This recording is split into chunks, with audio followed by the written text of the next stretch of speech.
So this is a rather lovely question, and it allows us to work out the number of stars in the universe.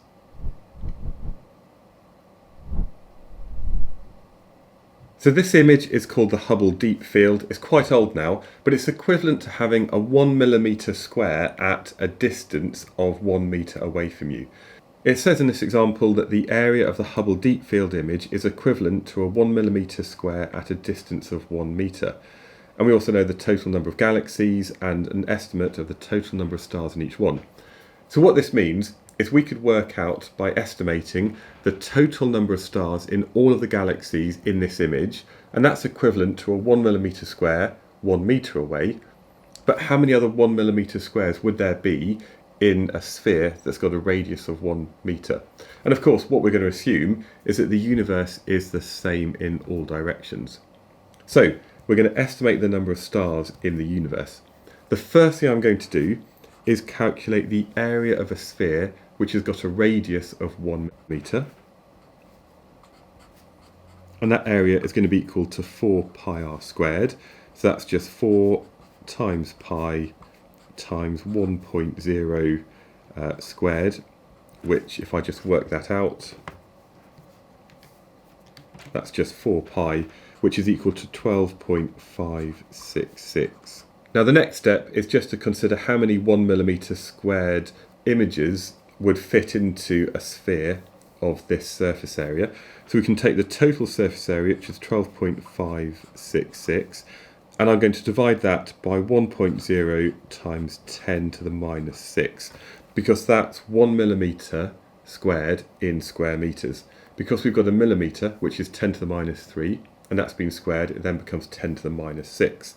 So I'm going to do that using this number I saved on my calculator. And that's equal to 1.2566 times 10 to the 7. So effectively, if we had a sphere, a metre around us, that's how many images, the same as the Hubble Deep Field, could fit into that sphere. And of course, now what we need to do is we need to take this number here and multiply it by the 10,000 galaxies that we have in each thing. So that's 10 times 10 to the 3. And we're going to multiply that by the number of stars that we have in each galaxy, which in this case is about 100 billion, give or take. And so what we've got is this number times this number times this number, which is equal to 1.2566 times 10 to the 22. Now, of course, this is just an estimation, so I would say that this is probably similar to about 1.3 times 10 to the 22 stars.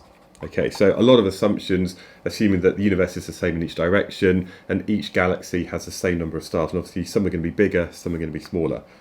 But that is an incredibly large number.